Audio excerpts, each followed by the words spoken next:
today we got to play In the Footsteps of Darwin. So Randy definitely wanted to pick out this game because he does like I like Darwin's science. You do like science. And this one is actually pretty cool. All right, before we get into it, don't forget to hit the subscribe button and the notification bell because board games are amazing, and that's what we do here at Legends of Nirvana. Now, Randy, can you tell us a little bit more about In the Footsteps? I can. So this is a 2023 release. We picked it up at Origins.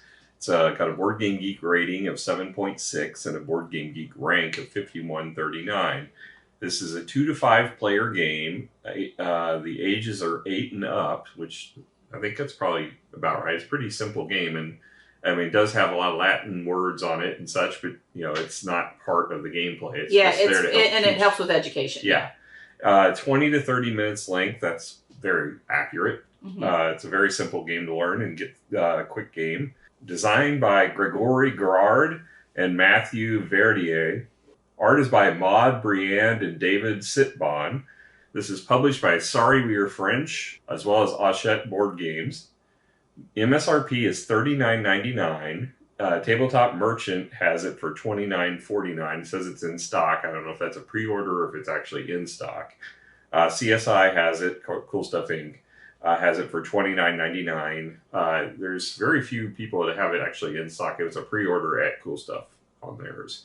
So everything else is pretty much at MSRP or higher. There was actually some we were trying to sell for, I believe, $45, and it's like, well, the MSRP is $39.99. I can order it directly from Hachette for that.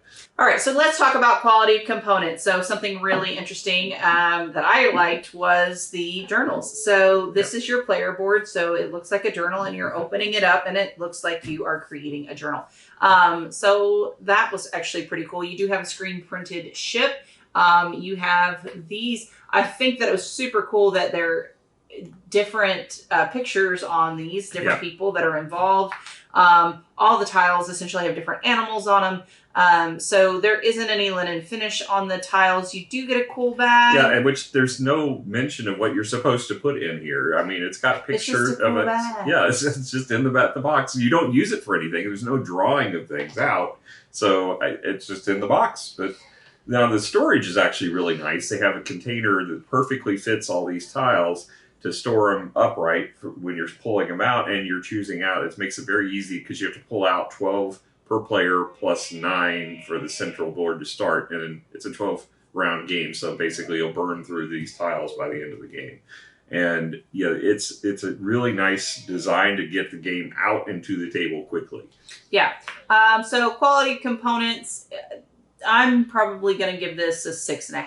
I mean, everything's okay, but there's nothing breathtaking about it. I mean, the board, the player boards are really nice. That's the only thing that's outstanding. I mean, yes, it's nice to have a little boat that has a screen printing, but it doesn't serve much function other than going around and marking what row you're taking.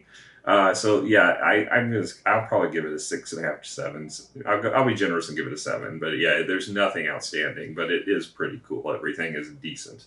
All right, now theme. Now this is where this shines. You have the different animals. You have the common name as well as the Latin name, and you have beautiful artwork of each of the individual animals. Again, you have this journal-like that you're trying to, basically is your player board that you're trying to fill. You're trying to get.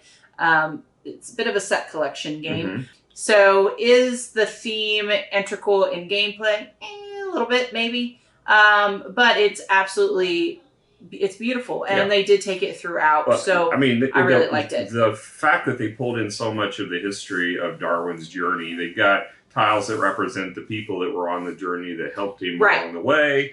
That they actually have what they call an appendix, but it's not an appendix that has anything to do with the gameplay. It's actually a book of the history and all of the animal species. So it's 12 pages, and it talks about all the people involved, the journey of his travels, and each date is on there, and then all of the different species that are, well, most of the species that are represented in here, and what he found as far as each one.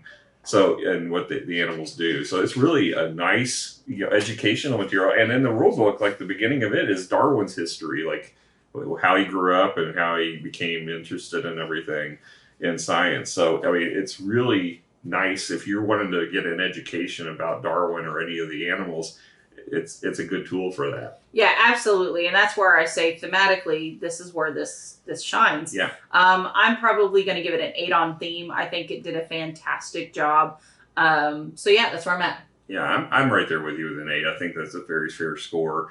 I don't think it's lacking anything. I think, it would be just eye candy. It'd be anything to bring it up higher, because it's not outstanding from a table presence. The board's having the little gold finish on them is nice or whatever. But it's not really gold, but it looks kind of a shiny finish on it. Okay. So for a quick little game, I think it's pretty nice, and I think 8's a fair score. All right. So now let's move on to the rule book. Randy, you already mentioned that there's 2, but the main rule book is 12 pages long as well, and it's got a cover, real nice cover, and on the back it's got the theories, the different tokens that are the bonus tokens in the game. And then throughout the book, like I said, the first several pages is just the history of Darwin. Then you get into the game setup. The font is kind of in a script, but it's not bad size. It's pretty easy to read. But the main font, I guess the main text, the main rules are bolded and in clear font, but some of the scripting might be a little challenging if you have trouble reading some of that. But it's not difficult. You've got nice pictures of how the setup works with the boards for your player board and the main board, but it's a quick game to get out. It's not really confusing to set up anyway. The rules were really easy to read through and learn. There was really no confusion whatsoever on what everything did. I think they've done an outstanding job of getting this to the table quickly and making it, you can learn it very quickly. So I'm going to go ahead and probably give it a 9. I don't think there's anything that's lacking. It does a good job. Okay. All right. So let's talk about some gameplay. So you are going to start. The ship starts here. I do have a special token for Eurasia. So I just want to keep that in mind when I start to draft. I'm going to look on here, and you know what? There is actually one from that, a bird. I do not have a bird on my board, so I'm going to pick it and I'm going to place it. Now, this is a map, so map, it gets times by your compass modifier for victory points. Now, I didn't have any victory points to choose from, so this one seemed to be pretty good for me. But moving forward, I may want to look at compasses. So I'm going to put that down. And then because I picked the closest one to me, 1, I'm going to move 1 place and then refill. So then Randy's going to take his turn. Right. So my modifier is really for having multiple modifiers. So at this point, nothing I take is really going to benefit that. Now, they have 2 with compasses that will give me a compass to add multipliers towards if I was getting maps. I don't currently have that, but there is one that's worth 3 victory points here for a bird in purple. So since I don't really have any goal that I'm really trying to achieve right now, I'm going to go ahead and take that one because I know it's worth 3 victory points unless I cover it up. So if I have to draw another purple bird, it has to go on top, and I lose whatever permission or privileges I had from the tile for in-game scoring. I would get whatever perk I get from the next tile that goes on top. Now, because of that, he ends up getting to move, or the ship moves 2, 1, 2, and then again, I have to pick from this column. Now, one thing is I'm going to end up picking this purple bird because I love purple, and I already have a bird, but it also has a crown icon. So when I take the crown icon, I get Darwin. Now, if I end the game with Darwin, I get 2 victory points. Now, this one also gives me a compass, so I take a compass and place it here. Now, I do want to point out that if I were to cover this bird, I still get to keep my compass. However, if I were to overlay it on my map, I would lose that scoring ability. So just being aware of that as you go into play. Now, I did take a second one, so it moves down 2. Now, there's one other tile, so you have animal tiles, but you also have people tiles. People tiles give you different abilities, and you put them on the side of the board. Now, one thing is this is a set collection game, so you want a complete row or column, not including the people. If you get a complete row or column, you can get 5 victory point tile that you put. Now, one of the resources that we haven't really got to mess with is the photographs of people that ended up helping Darwin. You can spend them in a couple of ways as you gain them. You can only hold 2 though, so just be aware. You may want to use them instead of losing them in case you have to pick one. You can move your ship 1. So for example, this has no value to me. I find that I didn't really want it. So I can decide to move it forward or backwards 1. So I am going to move it back 1. Well, actually, I do want what's in this tile. Technically, it's my turn though anyway. So, but no, that's true. That's true. So Randy can spend his token to move it up or down 1. And I think that, or you can end up wiping a row. So if you didn't like anything, you could spend this and wipe the row before you. Well, the only thing we didn't cover is if I get one that covers up one of my existing tiles, I get the perk of the top tiles we mentioned, but I also get to take one of these additional bonuses over here and add it to my queue. I could take any of the 3 that are face up or one off of the top that's face down.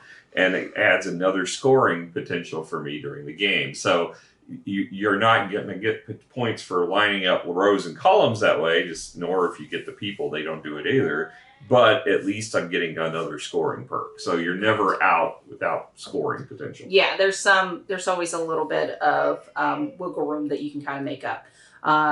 So overall, this is a really straightforward game. It's pretty, you're just picking up a tile and the next person picks another tile and you get to move the ship around the board.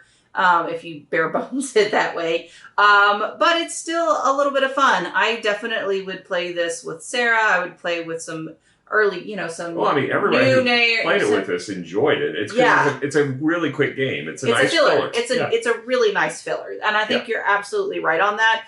And I think it's very pretty. And I like picking the different animals. Because I'm a science nerd and it's fine. So for me, I'm probably going to give this a 7.5. I thought it was a great little game. I had a lot of fun with it. Yeah, that's probably about where I am. I mean, I don't think it's anything that's outstanding. It's definitely not something that's going to be your main game of the night. That's not what the filler is for. These short games are good when you're waiting for people to arrive. And this is one that it adds a little bit of complexity in the sense that the scoring's there. It looks complex with the Latin words, but it's really a simple game. I mean, you could teach anyone. I know Sarah would be easily able to play this, and 8 and up is definitely accurate as far as gameplay.